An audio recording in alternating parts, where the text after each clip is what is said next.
Olá, gente, tudo bem? Hoje a gente vai falar um pouquinho sobre o metabolismo de lipídios.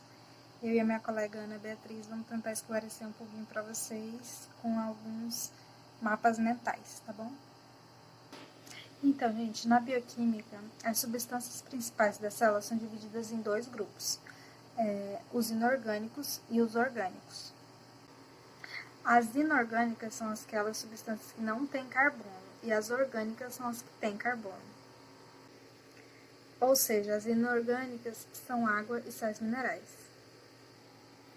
Aí os orgânicos a gente vai ter lipídio, carboidrato, proteína, vitaminas e ácidos nucleicos, tá bom? E como nesse vídeo a gente vai falar sobre lipídios, eu vou dar 5 exemplos de lipídios que a gente tem no nosso corpo. O primeiro são as ceras, a gente tem também a gordura subcutânea, o hormônio testosterona, que é o hormônio masculino, e tem também o colesterol, que tem lá na membrana plasmática. E a característica mais comum que todos os lipídios têm é que eles são insolúveis em água. Está escrito lá em cima, ó, a primeira característica que todos eles têm. E agora eu vou falar um pouquinho para vocês sobre a classificação dos lipídios. Ó, classificação lá em cima. E primeiro vamos falar dos lipídios simples. Para ele ser simples, a composição dele tem que ter um álcool mais um ácido graxo. E dentro desses lipídios simples existem 3 tipos: os óleos, as gorduras e as ceras. Só que eles vão ser separados mais pra frente, eu vou explicar direitinho pra vocês. Bom, gente, vamos lá. Os lipídios simples eles são divididos em 2 categorias, ó. Ali, ó. Então, aí nessas 2 categorias são os glicerídeos e as ceras. Dentro dos glicerídeos existem os triaglicerídeos, que eu vou focar mais pra frente, tá? Por que que eles recebem esse nome de glicerídeos? Porque glicerol é o nome do álcool que está dentro do lipídio simples, tá? Tá vendo ali, ó, são moléculas pequenas de álcool, 3 moléculas de álcool. Por isso é um triálcool, é um glicerídeo, porque ele tem 3 moléculas de álcool. Mais o ácido graxo, que tá aqui do meu ladinho, ó, tá bom? E ainda existe também os esteróis dentro dos glicerídeos, que é quando o Hzinho ali, ó, do álcool da ponta dos 3 álcools lá, ele vai embora junto com o oxigênio e vira água. E aí o oxigênio lá dos 3 álcools se liga com esse carbono que tá do lado de cá. Bom, gente, aí dentro dos glicerídeos existem 2 divisões, os saturados e os insaturados. Os químicos dizem que quando a cadeia é assim, ó, simples, sem ligação dupla de carbono e de outras moléculas, ela é saturada. E aí, normalmente, ela é de origem animal, ela se encontra no estado sólido e normalmente são gorduras. Quando possui outros compostos, na sua composição, eles são chamados de insaturados. Quando existe ali outras ligações, normalmente ligações duplas e etc. E aí eles são de origem vegetal, se encontram no estado líquido, e normalmente são os óleos. Lá em cima do saturado eu coloquei um exemplo, a manteiga, e aqui embaixo um óleo ou um azeite, que você preferir. Então, a partir de agora, quando você for no restaurante, você vai fazer a seguinte análise. Eu estou consumindo uma gordura, que é um lipídio simples, porque tem um álcool com um ácido graxo, os 2 ligados. É do tipo glicerídeo, porque o álcool desse lipídio é glicerol. E a cadeia é saturada, tá bom? E agora a gente vai falar um pouquinho sobre os cerídeos. Ó, aqui, ó, que eu coloquei bem aqui, que é 1,2. E, pelo próprio nome, a gente já pode se imaginar que é a cera. Por isso que eu coloquei aquela fórmula química ali, ó. C15, H31. E já vocês vão saber de qual desses 3 aqui que é, tá bom? A diferença entre os cerídeos e o glicerídeo é o álcool, tá? O álcool dos cerídeos é um álcool de cadeia longa e aberta, tá bom? E lá é aqueles 3 álcools que eu falei pra vocês. E existem 3 tipos principais que a gente está acostumado de conhecer, que são as ceras, Por exemplo, a cera do ouvido, que é a lá de cima. Essa fórmula química que eu coloquei aqui, ó, é a cera da colmeia das abelhas. E existe uma terceira que também é muito comum e a gente tá por aí vendo todos os dias, que é a cutícula, que é a cera vegetal. É aquela parte amarelinha que tá dobradinha ali, ó, da parte mais externa das folhas, tá bom? Essa cutícula foi uma adaptação extremamente importante para as plantas, porque fez com que elas fossem mais resistentes ao ambiente terrestre, tá? Agora vamos aprofundar mais um pouquinho, tá bom? Vamos falar um pouquinho sobre os glicerídeos, triaglicerídeos e o colesterol. Bom, gente, vamos lá. Continuando, como eu falei, os lipídios, a grande maioria deles são ácidos graxos. E aí existe o apolar, que se divide em saturado e insaturado, que eu expliquei anteriormente para vocês, e o polar. Gente, não esqueçam o que eu falei para vocês, tá bom? Insaturados, ligações simples, o exemplo, a manteiga. Saturados, ligações compostas, exemplo, óleos. Bom, gente, como eu já falei pra vocês, eles sofrem essas esterificações, e aí quando eles têm carbono, hidrogênio e oxigênio na composição, eles são simples, que são chamados glicerídeos, e a gente vai falar um pouquinho sobre os triaglicerídeos, que é dentro desse grupo. E quando eles têm outros grupos, eles são chamados de lipídios compostos, e um dos exemplos são os fosfolipídios. E aí a gente tem também os esteróis, e um exemplo é o colesterol. Todos eles, fosfolipídio, colesterol e triaglicerídeos, os três, eles vêm para o nosso organismo por via da dieta, tá bom? Pelo que a gente come, ou seja, chamado de via exógena, tá bom? E aí eles sofrem digestão e são absorvidos como quilomicrons. Bom, gente, os quilomicrons, eles são compostos por ésteres de colesterol, triaglicerídeos, fosfolipídios e proteínas. Dentre as proteínas, existem as apoproteínas. E aí existe uma que é chamada de APO2. Essa APO2, ela ativa a lipase lipoproteica. E essa lipase, ela é uma enzima que tem dentro da célula que ela acaba removendo os ácidos graxos, que é o que está escrito bem aqui do ladinho, ó, dos triaglicerídeos desse quilomicron.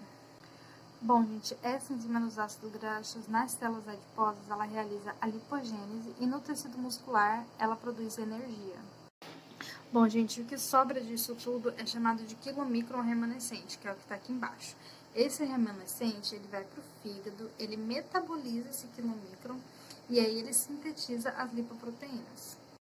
Bom, gente, aí ele sintetiza essas lipoproteínas, tá?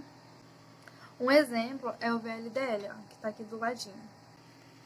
Esse VLDL, ele vem do fígado e vai para as células. As células tiram os triaglicerídeos, tá bom? E aí o que sobra é chamado de LDL. Esse LDL, ele tem uma alta concentração de colesterol, tá bom? E ele é responsável por levar o colesterol para as células. Em contrapartida, existe lá no fígado a produção do HDL, que é o conhecido como colesterol bom. Esse colesterol ele é responsável por retirar o excesso desse LDL. Agora a gente vai falar um pouquinho sobre a bioquímica dos lipídios no bem alimentado. No caso dos lipídios, agora a gente vai falar um pouquinho sobre a bioquímica dos lipídios no bem alimentado, tá? No caso dos lipídios, o nome se chama lipogênese, tá bom? Por que que acontece? Porque normalmente há excesso de glicose, de ATP, de acetil-CoA ou de NADPH, tá? Costuma acontecer sempre, gente, nas células do fígado e no tecido adiposo, tá bom? A importância é para poder guardar os excessos, tá? E acontece sempre no citoplasma das células. A lipogênese, gente, ela é dividida em 3 etapas, tá? A primeira etapa se trata da produção do malonil. O precursor dessa produção é o acetil-CoA. Esse acetil-CoA, ele vem lá da hidrólise, ó, ali em cima, dos triaglicerídeos.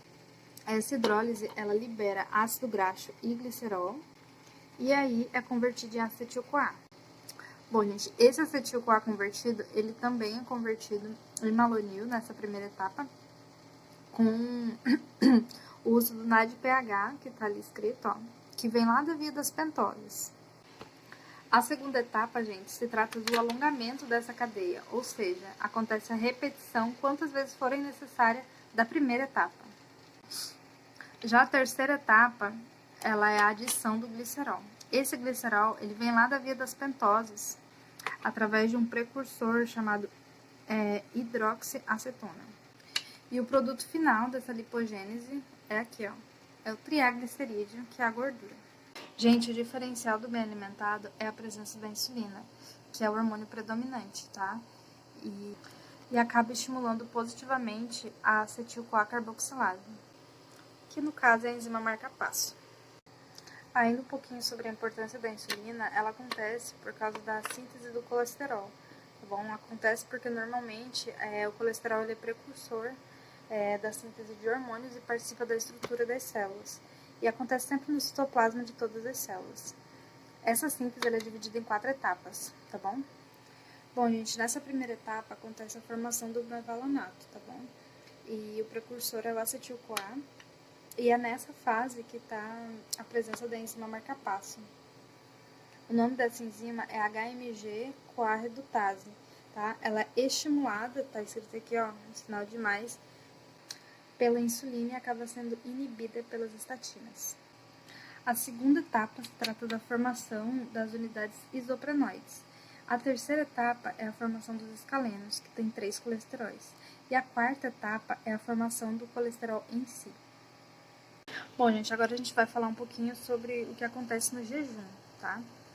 O nome do processo é lipólise, tá? E o hormônio predominante é chamado de glucagon, tá lá em cima.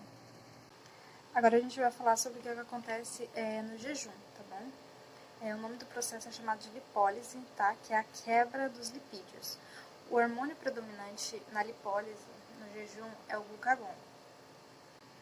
Ocorre isso, gente, normalmente nos músculos, fígado e tecido adiposo, principalmente quando a gente precisa de energia.